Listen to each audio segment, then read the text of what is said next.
So morning everyone, my name's Shane Young, Head of Commercial Partnerships at Barnes & Rotherham Chamber. This week we're running a series of events to support the Mental Health Awareness Month of May. This event, along with the ones that we're running this week, is also part of our Chamber's Health and Wellbeing Forum and the objectives we've set. And Rebecca and Claire are part of that Health and Wellbeing Forum, who are our speakers today. So thanks for joining us for this morning's webinar, 5 Ways to Wellbeing. So today's speakers are members of our Health Wellbeing Forum, like I've just said, and we've got Claire Cahill of Ascendo Coaching and Rebecca Norton of Sense of Direction. Claire has a wealth of experience as a leader and coach, inspiring all those around her, having worked in financial services for over 25 years.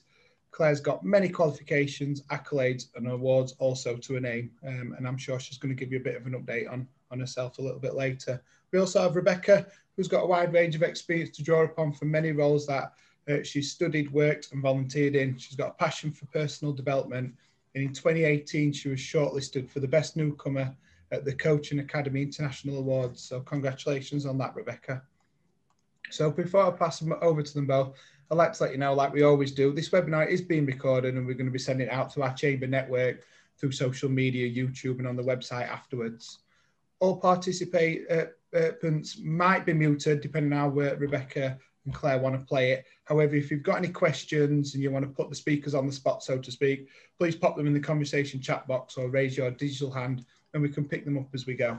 So I'm now going to pass over to Claire and Rebecca to get us started. Thanks. Over to you guys. Thank you, Shane. Morning.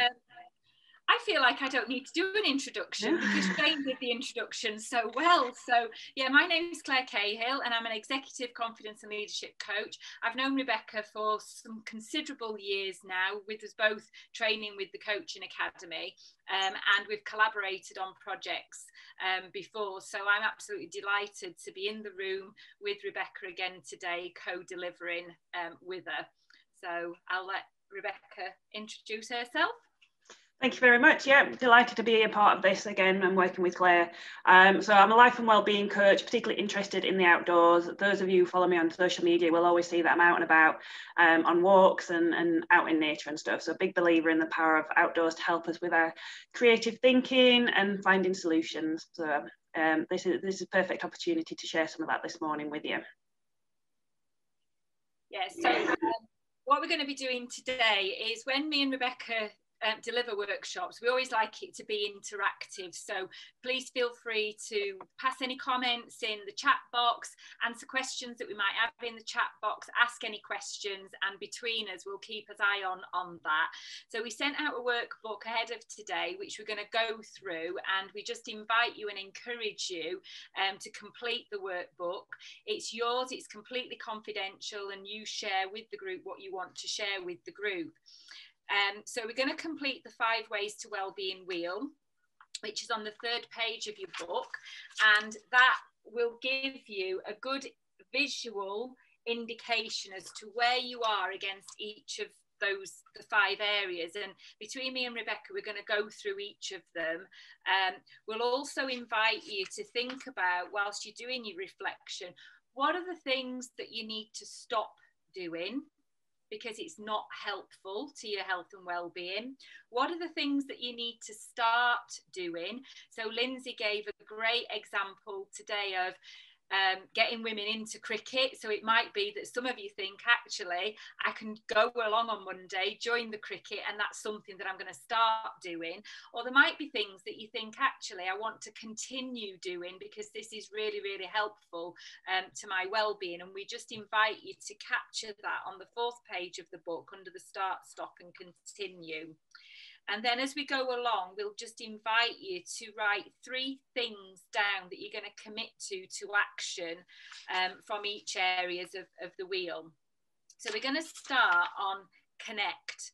So we're all human beings, and it's really important for our mental health and well-being to connect with other people. Now, over the last 15 months, that's been really, really difficult. And obviously we've all adapted to a virtual world where we've connected with people through a laptop and through a virtual screen. obviously, as of yesterday, we can now kiss and hug people. And there's, you know, there'll have been lots of people that will have said, actually, on Monday, I'm going to go and see parents, I'm going to see friends, I'm going to see family that I've not seen for a while, just to have that hug and that kiss, because actually that personal connection is really, really important. And you only have to think of children. They regularly want a cuddle and a hug, and that gives them so much. So thinking about connect, how do you connect with people day to day, whether that be virtually, whether that be face to face? What social media connections do you have, and how helpful are those connections to your well-being? So we can sometimes get consumed with messages, whether that be from LinkedIn, Facebook, Twitter, WhatsApp, phone calls, emails, and all of that is connections. And I regularly say, if my house phone rings, the chances are it's going to be my mum, my dad, or my mother-in-law, because that's their preferred way of connecting with me. So if that house phone rings, I know who it's likely to be, and there's that emotion to answer the phone. If I get a text message or a WhatsApp message, and that phone is constantly bleeping, I can sometimes think, oh my gosh, will people just leave me alone? And actually, I don't need that connection. So thinking about that, where would you score yourself on that wheel out of 10, with 10 being, I'm connected to all the people that I want to be connected with. I have a healthy connection with those people and devices, and your 10 out of 10 would be, this is my ideal and it's really helpful, it's good for my well-being, and I'm really happy with it, and there's no changes that I need to make. So I just invite you to colour in on your wheel where you would be on connect, and me and Rebecca are going to complete this exercise as well, because it's always good to just revisit that.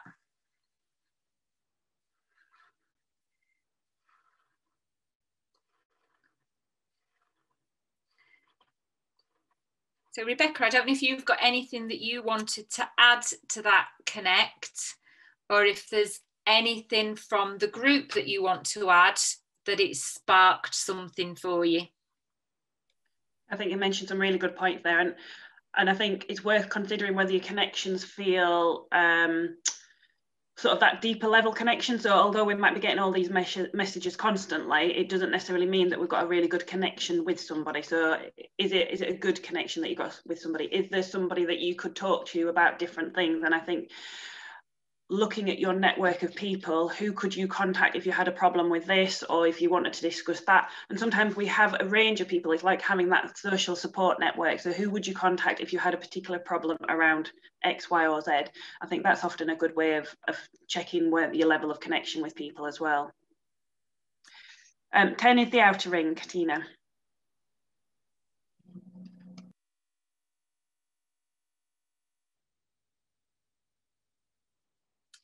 And again, it's just thinking about that and building on what Rebecca's said.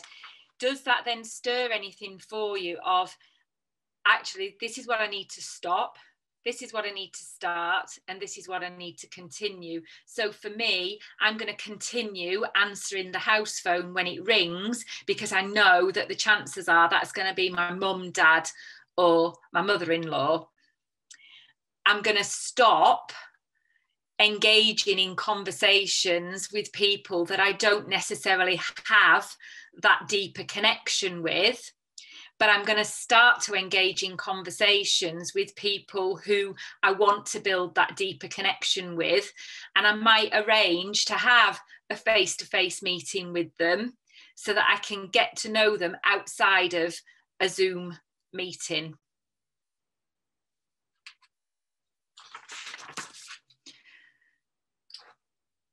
So Rebecca, over to you for be active.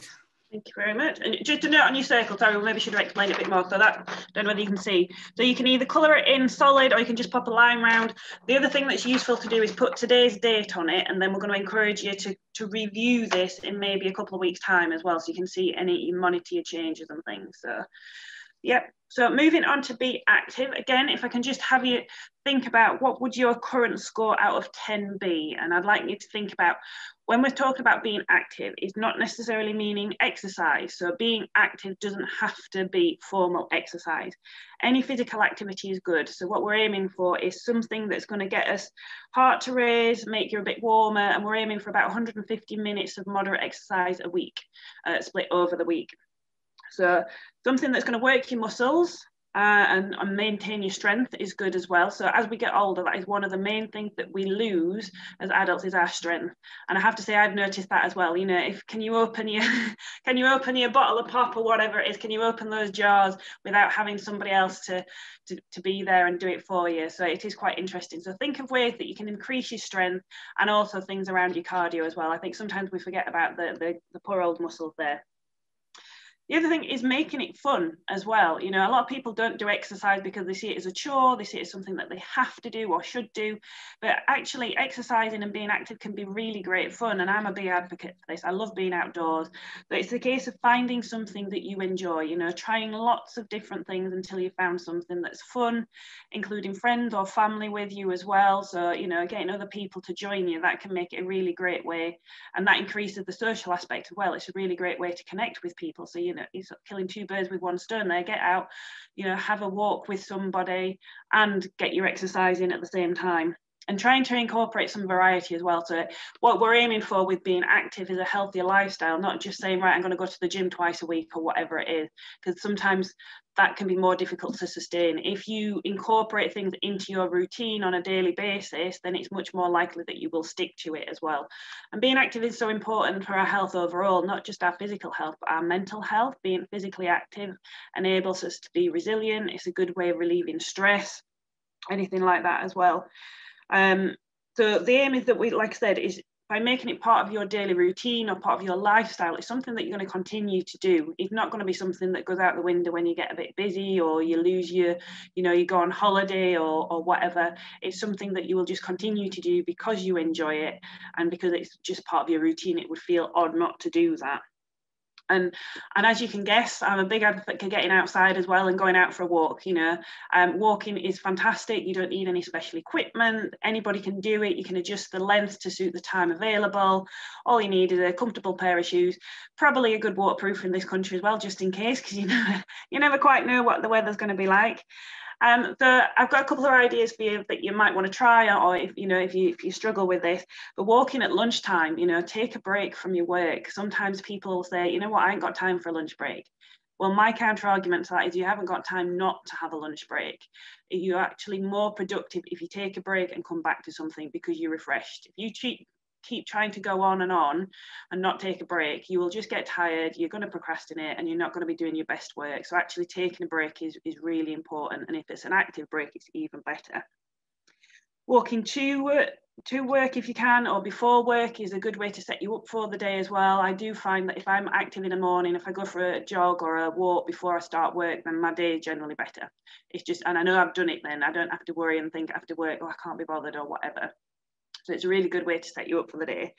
Or walking back from work or after work is a great way to wind down as well. You know, if you've had quite a stressful day, you really don't want to be going home taking that stress with you.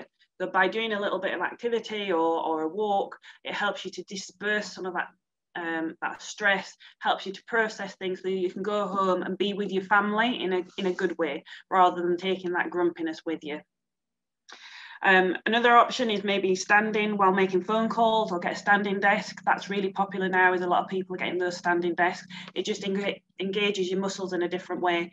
It also increases your energy as well. If you've ever spoken to somebody who's walking or moving around or standing up compared to somebody who's been sat at a desk for several hours, you will notice the energy in their voices. You will take so much more energy and enthusiasm with you in that conversation if you're being active as well.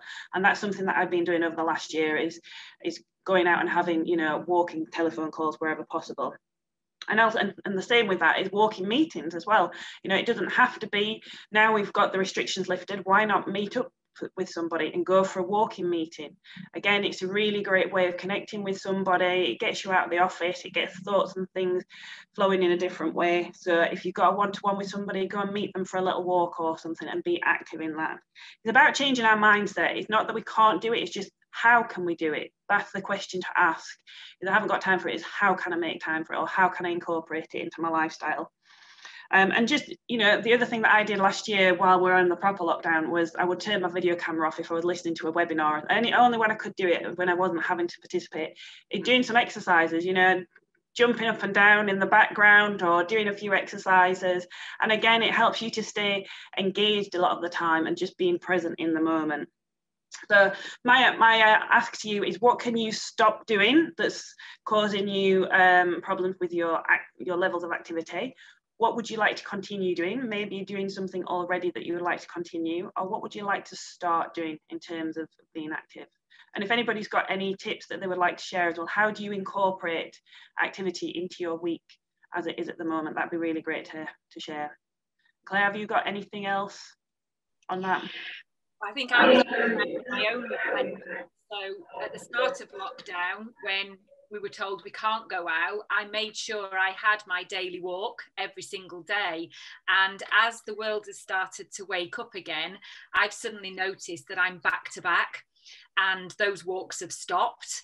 And so for me, it's about that time is really important. So my active is 2 on my wheel, and I feel quite bad about that, but there's only me that can do something different about that. And you know, so it's about, let's start having those walks again. And as Shane's put in the chat, and this ties in lovely then with the next section on learn. So Shane has a walk with his podcast, listens to some tunes, and so all of that walking, listening, learning all helps. And yeah, and walking your dog first thing or at a lunchtime, yeah, works really, really well. And it's just finding that purpose, that reason to get out of that sedentary lifestyle that we're in to do something different. So yes, so my start is I'm going to start walking again, even if it's a lunchtime walk. I'm going to stop putting in back-to-back meetings and put me first again. And then the continue, I'll need to think about that. But that works. So with learn, so I want you to think about, what do you do on a day-to-day basis to learn something new? So that might be, you take time out to listen to a podcast and you have some learning from that. You might listen to some music, you might read a book. You might go on a webinar. So today, hopefully, you take away some learning from today that you can then apply that learning into your everyday life that can make those improvements. So what do you do, and where would you rate yourself currently on learn? So as Lindsay said about the cricket, you know, we've got an opportunity that if we've never played cricket before, we can go and learn how to play cricket. But actually we're being active at the same time and we're connecting with people. So can you see how all of the wheel eventually can connect? So if you choose to make one small change on one element of the wheel, it can have a knock-on effect on other areas. So I learn every day from my children because they permanently have technology in their hands. They're permanently researching information. So they're listening to information on YouTube. They're coming and giving me facts and information. And sometimes I think, gosh, does my brain need to retain this information? But it's a great opportunity for me to connect with my kids, learn about the world that they're living in, and think about how can I then use that learning in interactions that I have with people. So on Friday, I'm chairing a networking event. And so part of that, I'm going to share some of the news that the kids have shared with me that might actually be interesting facts for people that are in the audience. So it's just thinking about what opportunities do I have day to day or week by week to learn something new and then share that with other people. So I know that Carol runs her own florist, so it might be that you choose to learn how to flower arrange, and Carol might have a workshop that you can go to. So actually we're going to learn and we're going to connect with people, but actually by learning that new skill or learning that new talent can then actually bring joy to yourself and others. So, and it'll come on later on in the wheel. So if I made a choice to go to one of Carol's workshops and learn how to flower arrange, I could then give my flowers to a friend or family member, and it would be a win-win for all concerned. Or I might think, actually, I'm going to go out on a walk today and I'm going to pick some wildflowers and then bring them back and make a creation of some description out of those. So, you know, it might be that I learn to do art.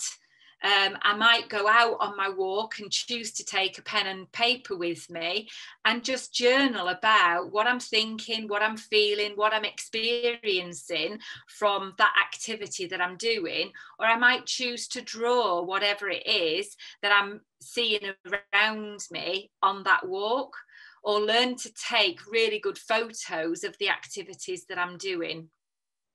So that's just some examples of the things that we can do to learn.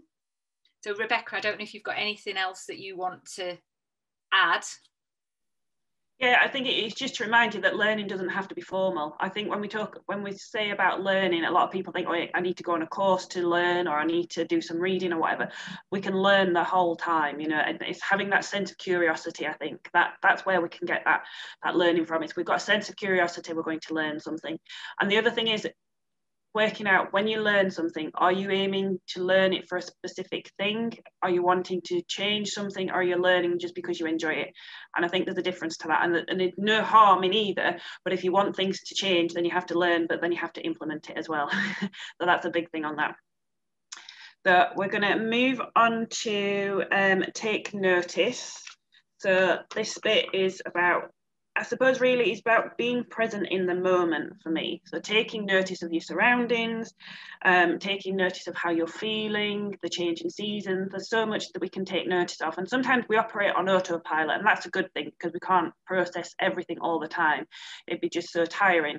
But sometimes it's good just to stop and check in and take notice. And I think if you find yourself constantly reflecting on the past or worrying about the future, then you're probably going to miss the magic of the moment. You know, so just check where you are. Am I here now, or is my mind wandering off somewhere else, either with what's happened or something that I've got to do later on this day? So every now and then, just check in with yourself and see where you actually are, because it really does help you to be present in that moment, so you're not missing out on some of these things. So especially if, you know, when you're with your family, be present with your family rather than worrying about that email that you didn't respond to, or taking that phone call or whatever it is. So there's a Jim Rohn saying, which I love, which is when at work, work, when at play, play. And that is about being present in the moment and focusing on what it is that you are doing at that present time as well. So, you know, taking notice can help us to just engage us in our surroundings a little bit more as well, and engage us with the people that we're with. So if we're taking notice of the person we're talking to, you know, what are their facial expressions showing us? What's their body language telling us? Being really fully present and listening to them rather than the listening to understand them rather than listening to respond. Again, that's being present and taking notice of what's going on in us. And have you been triggered by something? You know, if you've had you suddenly find yourself feeling quite grumpy following a conversation, what was it that triggered you in that conversation? What can you do differently with that as well? And I think so this links to the learning bit as well. So we can learn more effectively when we're taking notice. You know, sometimes if you're distracted, how many times do you have to read a paragraph to let it sink in? And that's because your mind's wandering off elsewhere. So when we're taking notice and being present in the moment, we can take things in much more easily as well. And I just want to share a couple of quick exercises with you that can really help with taking notice. And I love these exercises, sort of mindfulness ones. So there's one that I just call Countdown to Calm. And they can help to break a negative thinking pattern. It brings you back to the moment. Very simple. You can do it anywhere, whether you're sitting down, out walking, or whatever. And basically, it's getting you to think of 5 things that you can see. So look around you. What is it that you can see? And be very specific. So point out, oh, I can see that plant there, or I can see the light glinting off my glass, or whatever it is. There's 5 things that you can see, and you literally label them in your head and actually focus on each individual thing. You then tune into what you can hear. So listen to 4 things that you can hear. What's going on beyond that initial sound? So at the minute, hopefully you can't hear it, but I've got a constant buzzing because my neighbours have decided to jet wash their drive this morning, and I'm thinking, oh, great timing. So all I can hear in the background is this constant buzzing, you know, and it was so peaceful this morning, first thing.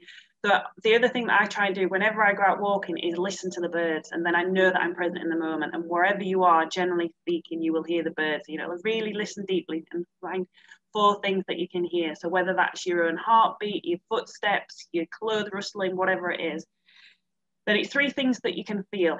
So whether that's the warmth of the sun on your skin or the rain, depending on the weather, are you feeling very hot? How are you feeling in terms of your mood as well? So 3 things that you can feel.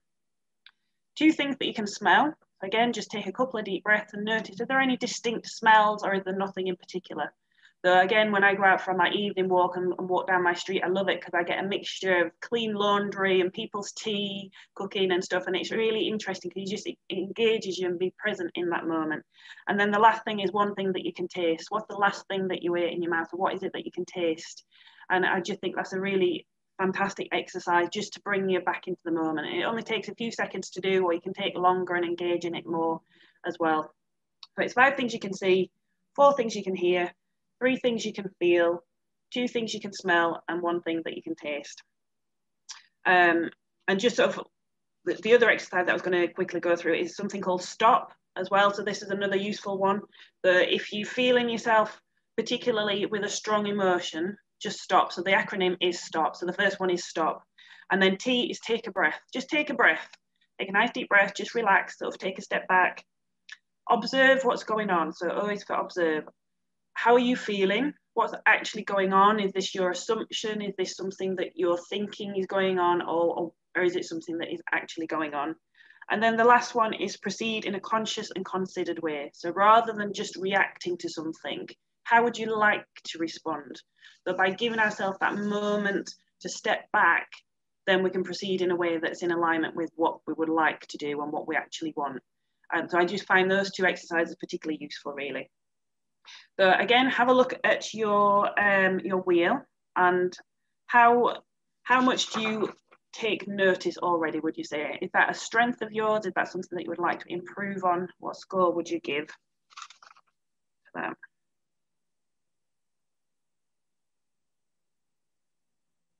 And again, just encourage you to, throughout the day, just check in physically. You know, do you need to stretch? Do you need to stand up? Do you need to move? And this is something I need to get better at. I'm often finding if I'm working at my laptop, it'll be an hour and a half and I think, God, I've not moved at all in that period. So thinking about, do I need to move or stretch?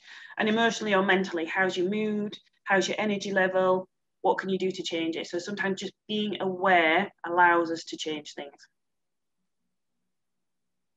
Claire, is there anything that you would like to add to that?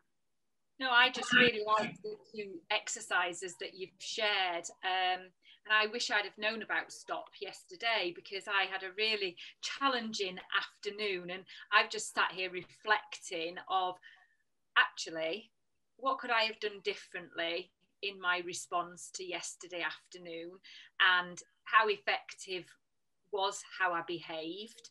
And actually, I went out and stroked my rabbit for just a good 10 minutes. And that was just enough to break the situation of what was going on. And so as you were going through that exercise, I was thinking, oh yeah, I remember how soft he felt, how warm he felt because he'd been sunbathing. And then he actually laid down and and put his legs out. So I decided to take photos of him just in that moment, and then I shared it within the big family group.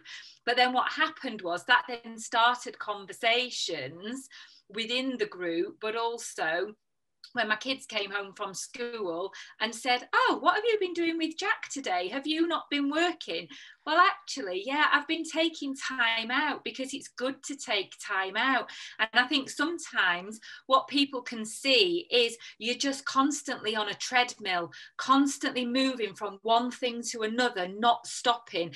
And I frequently talk to my clients who are typically busy, stressed out leaders, that they're constantly in a hamster wheel, just pedaling around and never getting out and stopping to think about strategically what do they need to do, emotionally what do they need to do, and what are they learning from being in that hamster wheel. The chances are they're not learning anything, because they're just constantly going and always doing the same thing, getting the same results. So I really liked that exercise, Rebecca, of just stop and let's just think, let's just take a moment. And actually, when we connect with our 5 senses, we learn something different.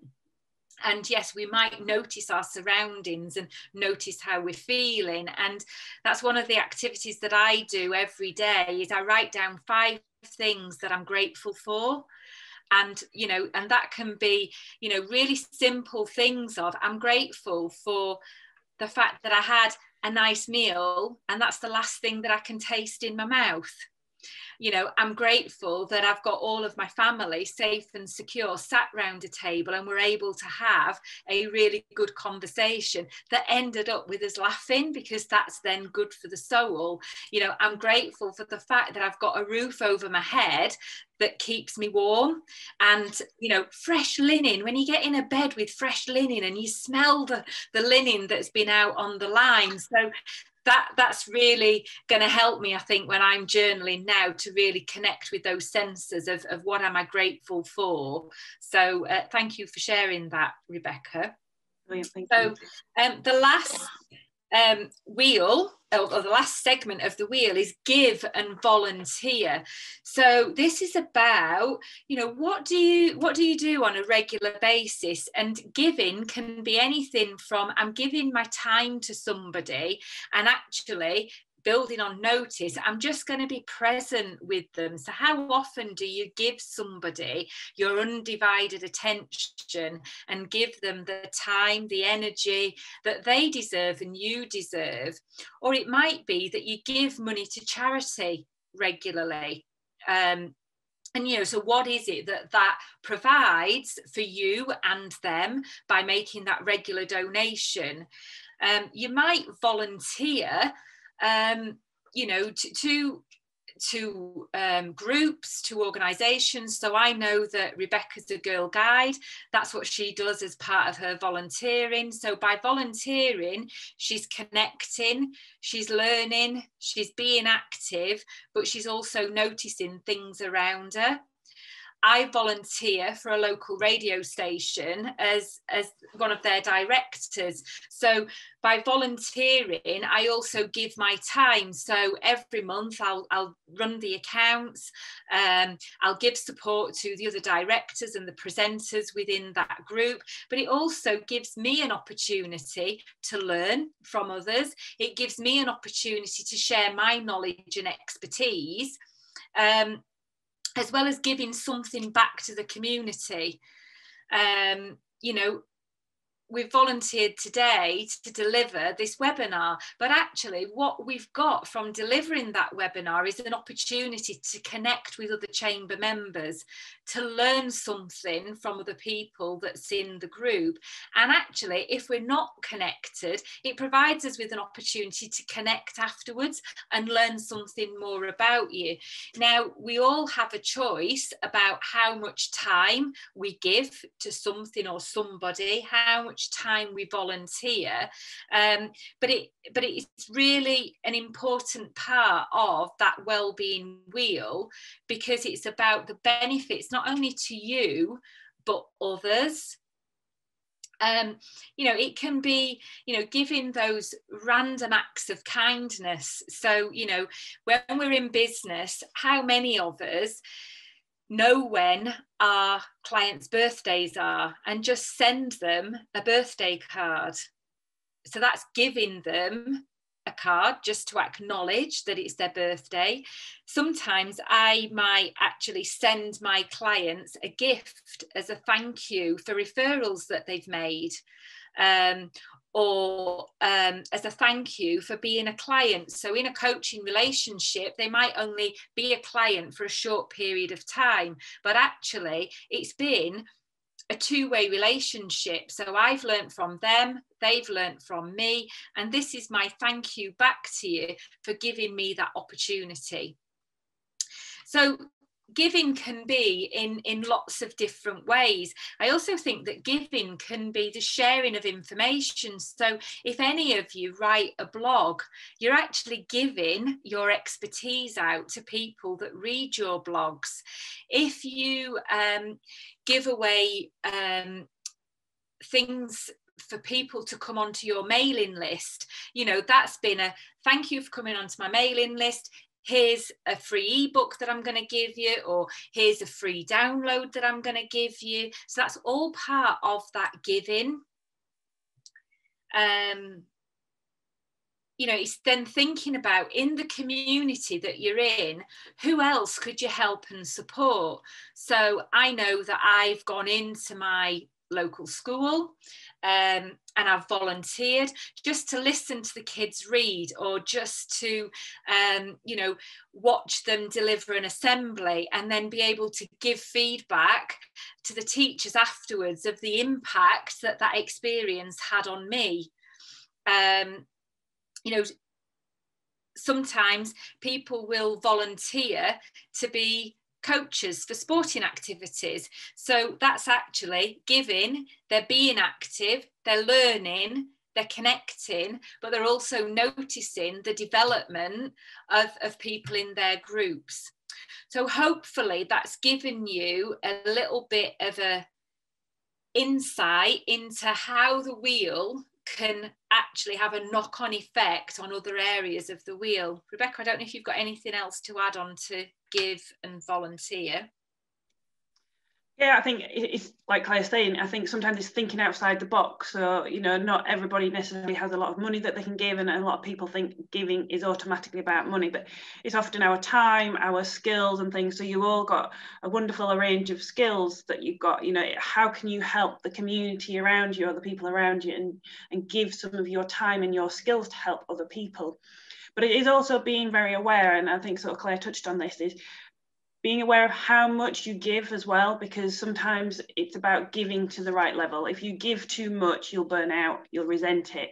So how can you give in a way that's beneficial to both you and them? It's not taking advantage of people, it's not using them or whatever, not bribery, but it's how can you make a mutually beneficial relationship there, or how can you have that, you know, I love sharing different things with people, but it's putting some boundaries around it as well, you know, and getting other people on board. And sometimes it's about that educational side of it as well. So giving could be helping people to learn something new. So I think it's a really interesting one. So hopefully by now you should have all got some scores and some colouring on your wheels. We would love to see those in a couple of minutes. So just take a few minutes to finish that off. And as we round up as well, I'd encourage you to, like Claire pointed out, you've got your worksheet that says stop, start, continue. So you've got some key actions on there, even if it's just one for each of those. And also the action plan for each of the different elements. If there's something that you would like to do particularly, is there an area that you particularly like to improve that's lacking at the minute with the other ones?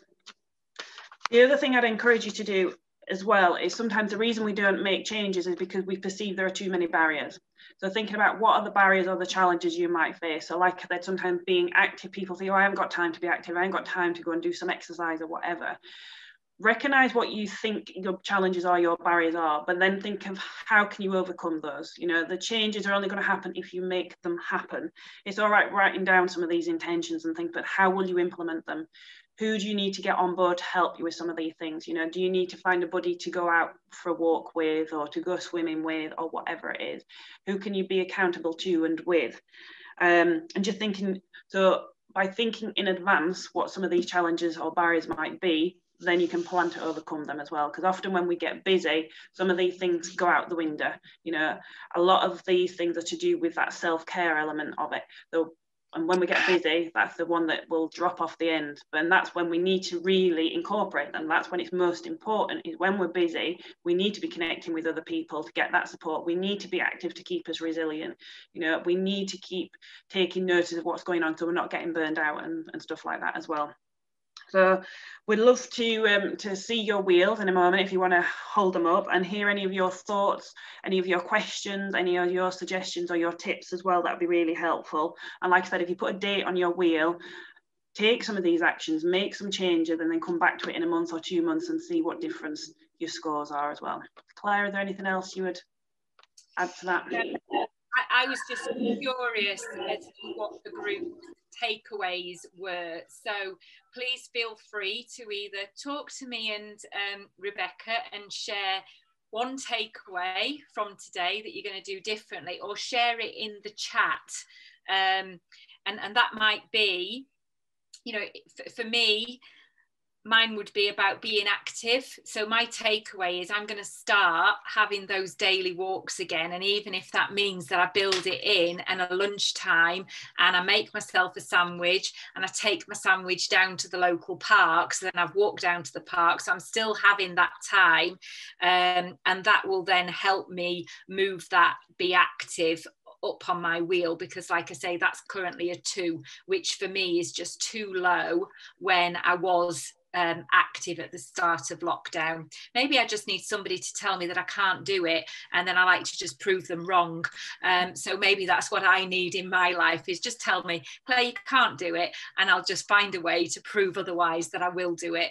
And that's again down to my mindset of I will do it rather than I won't do it and I can't do it. So yeah, thank you, Shane. That's really good. And I think just because we can do things doesn't necessarily mean we have to do things as well now. And I hope that, you know, people have learned different ways of working from home and like you said, Claire, going out for those daily walks and stuff. So taking some of those good habits that you perhaps develop, taking them forward and making them work. You know, and because you've already recognised how beneficial they were to you by going on those walks and things. Yeah. Yeah. Thank you, Phil. And that's good. Yeah, what Phil's shared is obviously checking in with yourself is always helpful, and nothing is ever as good as it seems, but nothing is ever as bad as it seems, and that's absolutely true. Yeah. So we make up all these stories in our head, and that's obviously how me and Rebecca sometimes have to practice what we preach. So as a coach, we unlock those thoughts in your head to enable you to take action. So brilliant. Any other takeaways that anybody wants to share today? Yeah, so try and connect with people, as I tend to keep myself to myself, working on my own, and it can get lonely. Yeah, it is a really lonely place sometimes as a solopreneur. So yeah, connect. And I think it's finding, you know, maybe a couple of close people that you're happy with as well. I think sometimes it's nice going to networking events, but that can be very superficial connection with people. So actually finding a couple of people that you feel happy with and developing those relationships with as well over a longer term is a really good way. Yeah, having those trusted confidants is really important. And yeah, I was very lucky to connect with my trusted confidants and meet with them outside for a meal. It rained, but it didn't matter because we had an umbrella. Well, we all had an umbrella. And actually, that's then the memory that we take away. And whilst we could only have the table for 2 hours, the 2 hours flew by because we were just in the moment, enjoying being in that surroundings. But how many times do we say, I can't go out for a walk today because it's raining? Well, that's just an excuse. And that's what I'm going to have to keep telling myself, that just because it's raining doesn't mean to say you can't do it and you shouldn't do it and you won't do it. But yeah, and I love that, Tina, about start lunchtime walks whilst learning a Spanish podcast. Yeah, I think as well, the listen to understanding, you know, the 5C4 here, I think that is something that you can all do wherever you are. So I do like that, because I can have several different meetings about completely different things throughout my day, from period poverty to in the morning, that's what I had this morning, that was my first meeting, to this, then going on to discussing free school meals or something. You know, everything's so all over the place. And then, you know, how many parks do we want in this parish, and lots and lots. I'm constantly on that treadmill of this meeting, that meeting, and that's a good, and I never take me time. So I think that is a good way that, personally for me, that I could think, actually I can do that, because it's something I can think, what I can take myself out, because no matter what meeting I'm in, I can always see 5 things. So I think that would be really useful. I don't always have a pen and paper handy, but that is something that I can do without having anything else with me. Yeah. So yeah, thank you for that. Brilliant, you're welcome. And again, it's so important, I think, sometimes when you do put back-to-back things in, if you don't give yourself space to move between them, you're carrying what was from that meeting into the next meeting. So sometimes just being able to cut off completely and be fresh to go into the next meeting is important. But trying not to do too much back-to-back stuff in the first place is the best. Yeah, well, I was just looking at my wheel, and I don't know if you can see that. You know, it's all sort of the volunteering, you know, it's very, I know I do too much, but I do run food banks, I do run clothing banks, I do a lot for period poverty, I do help in schools, I do volunteer at parish council. There's a lot of volunteering elements, but I think that's a lot to do with the person that I am. I try not to say no, and I'm not very good at delegating, clearly. So that's probably something I can take from that. Yeah, definitely. And it's not easy. And when we, you know, often if we're that type of person, we don't like to say no, because we don't want to disappoint people, or, you know, and sometimes we think, well, I can actually do that. So I'd feel mean not doing it. And I've struggled with that in the past, but I'm learning to set clearer boundaries about what I can and can't do, and being much more, you know, and sometimes it's offering alternatives. Well, I can't do this, but I can do this, or I can do it for so long. Sometimes that's a good way of getting around some of those things as well. And forward. I'm just smiling at that, Lindsay, because I frequently say no and nod my head. So my wheel, yeah, my volunteer is quite high, and yeah, sometimes you just have to stop and think, why am I doing what I'm doing? How is that helping me and others? And actually, if that's still healthy, well, I'm still going to continue to do that, because that's who I am as a person, and that volunteering gives me more, because actually I'm learning from that, I'm noticing from that, I am connecting, and therefore there's 4 out of the 5 things on the wheel that are improving as a result of doing what I do. So it's a good example of, yes, you might have something low on your wheel that needs to improve, but you might have something high on your wheel that you think, actually, I can let that drop back a little bit to enable other areas of the wheel to move forward. And there's no right or wrong, it's your wheel, and you've taken that great reflection away from it. So thank you for sharing. How would people feel sharing their wheel? Are you comfortable enough, you don't, to have a look? Shane, are you able to take a picture for us? Absolutely. If you don't necessarily have to have your face in the picture as well if you don't want to, but if you can have your wheel, that would be really helpful, I think, for everybody. Excellent. It's really nice to see some colourful wheels in there as well, which is excellent. Just let us know, Shane, when you're ready. Yeah, I've took it. All good. Thank you. Brilliant. Yeah, and the colouring, you know, sometimes just sitting and colouring while you're listening to meetings and what have you. I have found I didn't used to enjoy that, but I think over the last year, because I was watching and doing so many Zooms, I did find just sitting and colouring or doodling was a really good way to sort of help me to focus my attention, even though that sounds really counterintuitive. what's the word, it engaged my monkey mind so that I could concentrate on what I was doing. So I find that sometimes quite helpful, just sit and doodle or colour in and while I'm listening. And that was one of the reasons me and Rebecca put the mandala in the workbook, was just, that's our gift to you. If you've never tried colouring before, try doing it, because it is that actually I'm just going to notice the colours that I use, how it makes me feel, and it just completely slows you down. And I am a doodler or a note taker, so if I am in meetings, I'll frequently be writing. And sometimes people might think, oh, you're not interested, but actually you probably are. So even if people saw you colouring, that's just your way of staying engaged with what is happening, and it's just another tool that you can use. So I think adult colouring books became really popular a few years ago, when mindfulness was really talked about, and sometimes it is the simple things that can make the biggest impact. So if you've never tried colouring, give it a go. Thank you very much for your engagement this morning. And if you'd like to connect with either myself or Claire, you can find us on LinkedIn, or you can contact us via email, whichever you're happy with as well. That's not a problem. Yeah, so thank you, Rebecca and Claire. Excellent content, engaged us all. I think my marks go to Tina and Phil for how colourful their wheels were. So well done, guys.